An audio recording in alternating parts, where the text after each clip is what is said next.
Hey guys, Scott from RoosterCobb.com here. And Seth from theshrinkingpastor.com. Together, the three of us, we are Markwood Men's Breakfast Club. Welcome back. Good morning. Good morning, son. It is incredibly hot in my shop, but by the power of Grayskull, for some reason, we have power. So, of course, this only happened after we went and bought a couple new light fixtures. And we come in and turn the lights on and everything's working. So, obviously, that's not the solution. Right. But we're going to take it while we can get it. We have the solution.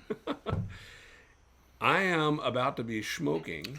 Let's wait. And I'm going to smoke. Yeah. So we'll tell the story of why we're smoking what we're smoking as we continue our trip around the world. Again?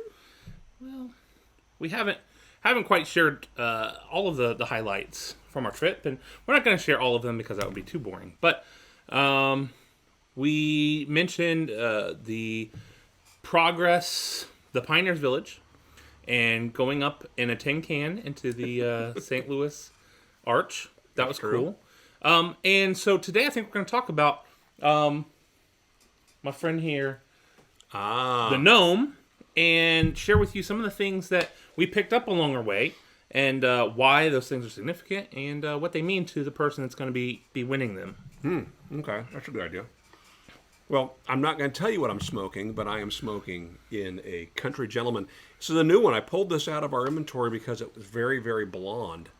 I thought that was odd. You know, usually these are relatively dark, and this has a very light color, and that attracted me. So it's mine, all mine. Nice. Isn't that nice of me? It is. I'm back to smoking my 320. I like it. Still breaking it in. So, one of the things that we got to do is to stop at a pipe shop in Denver, and that was not easy to do. We didn't have time. We originally were planning on going on a tour of the Coors factory at Golden. We pull up to the factory, and the parking attendant / security guy says, we're on a lockdown. All the employees are actually out of the building, and we can't let you in. Tours may resume in 3 hours. Right. Okay. We may be back. So, lucky us, Boy and I had a plan B. Well, how about we go downtown Denver, and you guys can let us out of the car, and we'll run into a pipe shop. Well, before we did that, we went to the Red Rocks Amphitheater, which is just beautiful. And while we were there was a techno artist that was rehearsing for a show that night. But the coolest thing is you're out in the middle of this mountain range with these giant red rocks all around. And I'm sure you may have seen some of the pictures we took and posted to Instagram. Or you've seen a YouTube video. Or of course, the video that made Red Rocks famous. John Tesh. The Shrinking Pastor's video posted from the road there. And one of the cool things is it's totally open to the public during the rehearsal time. And so people were doing CrossFit up and down the stairs of the amphitheater out underneath the sky in this just gorgeous environment with no oxygen. By CrossFit, what he means was they were inducing heart failure. That's exactly it, yeah. They were doing burpees and push-ups and scrunchies and all sorts of stuff. Yeah, it's a thing. And so that was cool. I mean, it would be really neat to be close enough for that to be your gym to go to every day. Yeah, that would be cool. Yeah, but who can afford it? So we got to go to downtown, and we pretty much said Chinese fire drill. We're gonna go, Mom. Drive around the block a few times and pick us up. We won't be long. Somehow we managed to not be too long. We did it. We were in and out of there pretty quick. But the problem was, once we got done at the pipe shop, we ended up going into a candy store, a soda pop that had a wall full of pop of every imaginable brand and flavor, and then tons and tons of candy. But where we went, I bought a ranch flavored soda. That's right, I did. We went to Tewksbury and Company and bought ourselves some Hobbit's weed, and we got a sample pack. Oh, we also got some Custard's Last Stand, which is supposed to be a custard flavor. Both of which came recommended to us by Piper McGee. That's right. Who we had an opportunity to see at a different pipe shop. Yeah. That one was a bit more planned and was closer to where we were staying. And I think we posted a video from there too, didn't we? We did. It was brief. Yeah. But one of the things that I wanted to run in and get was they had a sample pack. And the sample pack is a box that got crushed in our car as we traveled. And inside of it, it contains a small sample of single malt Bar Harbor Point Rays Celtic Blend and Hobbit's Weed. Now, I knew that it didn't make sense to go there and not share our bounty with you, so we decided that the representative you, who's going to win our bounty from our trip, is going to get the Hobbit's Weed out of this sample pack. That's why we went ahead and bought ourselves some more. And so this goes into the kitty with the other items that we're going to give away. Yeah. Let's not do that again. Never. Did that feel as wrong as it actually was? No, it actually felt pretty good. Oh, gosh. Anyway. Ran out. It still smells like nasty licorice in here. From that cigar? Oh, gosh. Or those cigars? Yeah. But the thing about that sampler, was it came with a menu that explains everything that was in it and an explanation of what each of those are. So as we smoke our way through that, we'll... Let's share Hobbit's Weed. A favorite for pipe smokers since 1973. A full-flavored blend with fire-cured dark and gold Cavendish. We then add a thread of mild cherry flavoring and a dash of vanilla for a semi-sweet, pleasant, slow-burning smoke. One of the world's best loved and best reviewed pipe tobaccos. One of the things that we somehow totally missed about Hobbit's Weed in all the time that we have been smoking, in the time that we've actually had Hobbit's Weed in our possession, is the name made us think it was going to be a heavy English blend. Yeah. The name and the people that recommended it so highly. Because we got a sample of this from Brother Boontar. Right. And we never smoked it. Now, there were a couple things that ended up in a pipe bag that disappeared on us, and I think that was part of it. But the point is, we had that set aside, and we never smoked it. Didn't get around to it. And we, again, assumed that it was going to be a strong blend. Which is why we never really strongly pursued finding it again until we were, right there. It's a nice aromatic.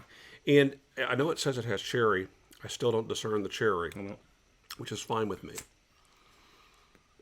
So, I guess we join the rest of the YouTube pipe community who are fans of Hobbit's Weed. Yeah, that's good. Thank you, Brother Boontar. Sister Skipsy actually was the one that was recommending that to us, so we finally got around to it. So thanks, guys, for persisting on that. That's right.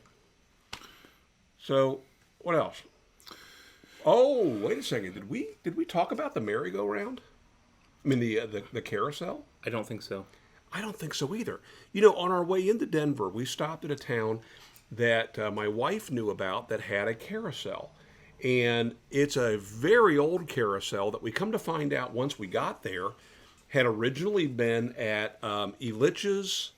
Well, Elitch's is a theme park in Denver, but it used to be called Elitch's Gardens. And this was built for Elitch's back turn of the last century. And the funny thing about 1908. Funny thing about that too was my dad, as a young boy, would have ridden on that very carousel. And so here it is, just at the border of Colorado as we came in from Kansas. And I'm glad that Jandy recommended that we stop there. My bride.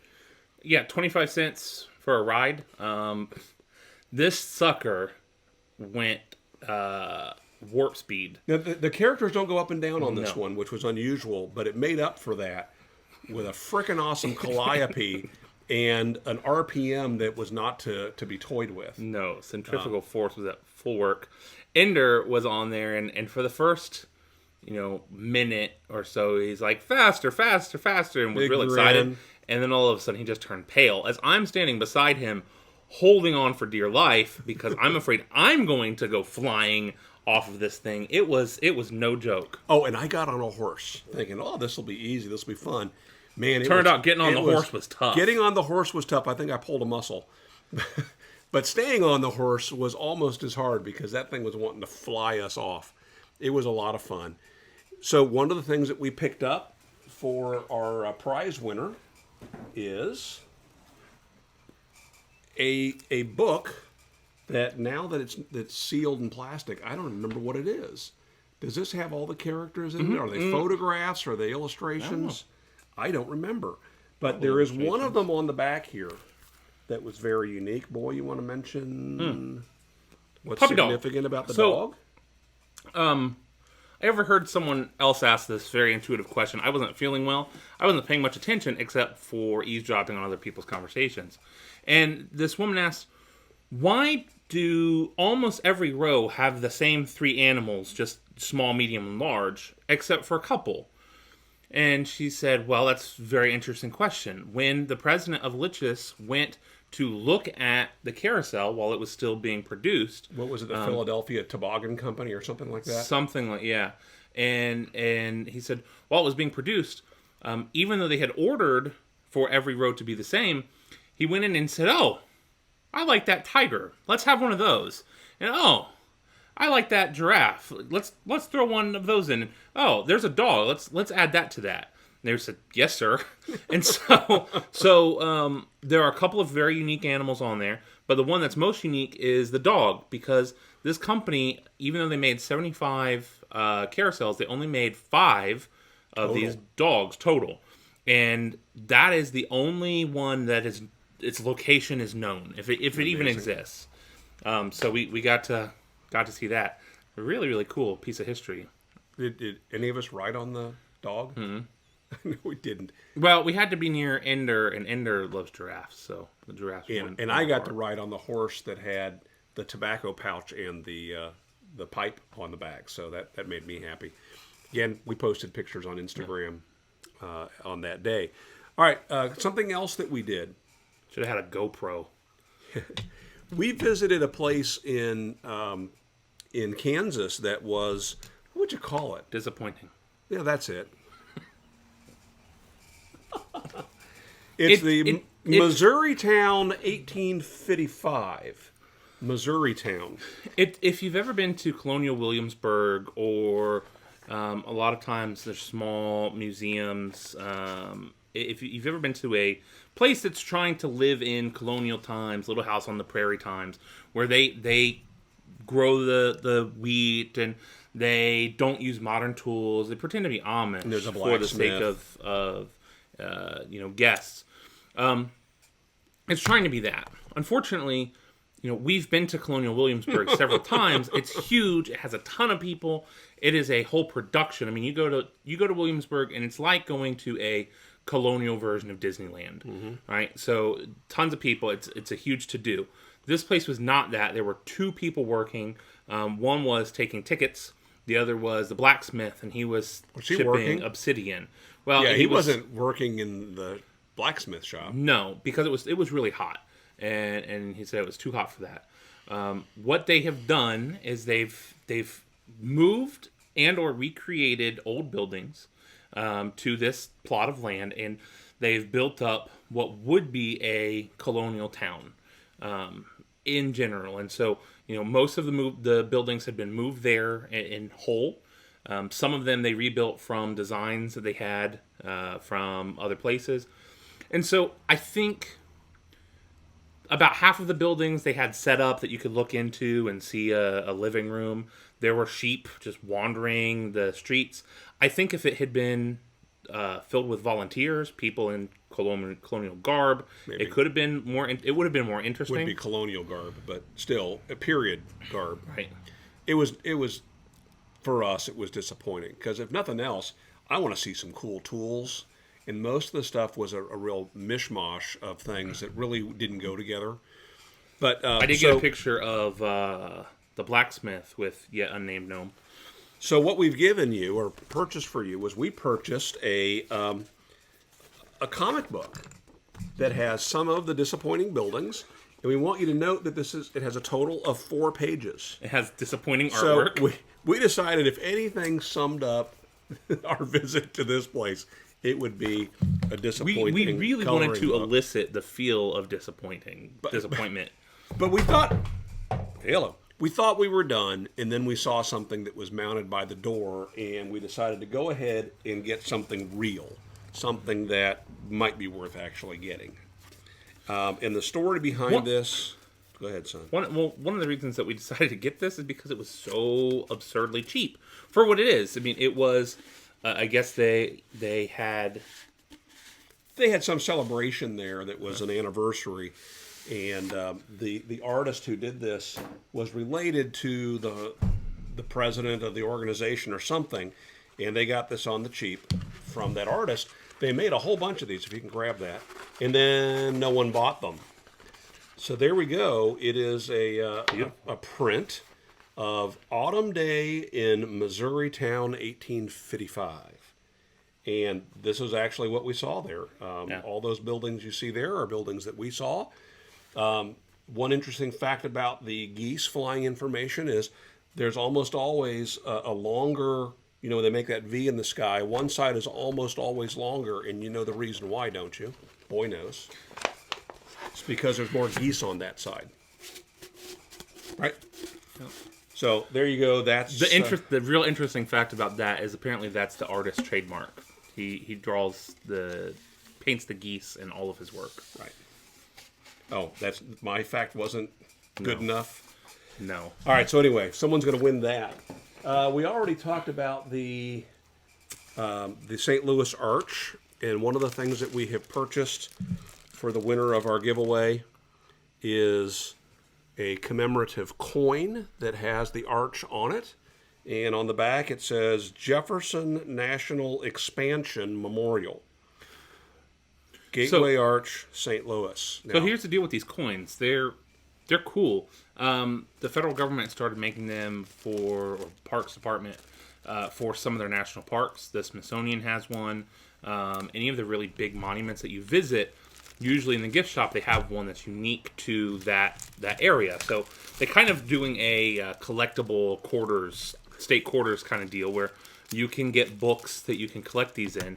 But they're cool. We have one from the Smithsonian. We went and visited the Air and Space branch up there. And I think at the Smithsonian they may even be specific to the which museum you're visiting. That would make sense. I mean, they got to get more money out of you. Got to catch them all. Yeah. So let's see. What do we have? Oh, we have another coin. Another coin that we forgot to bring with us. That was one of my favorite things there at the Warp's Pioneer Village, and that is in one of the buildings where they have a bunch of devices. I don't know. We talked about that last week about the building where they have everything set up, where they have the dentist's office set up.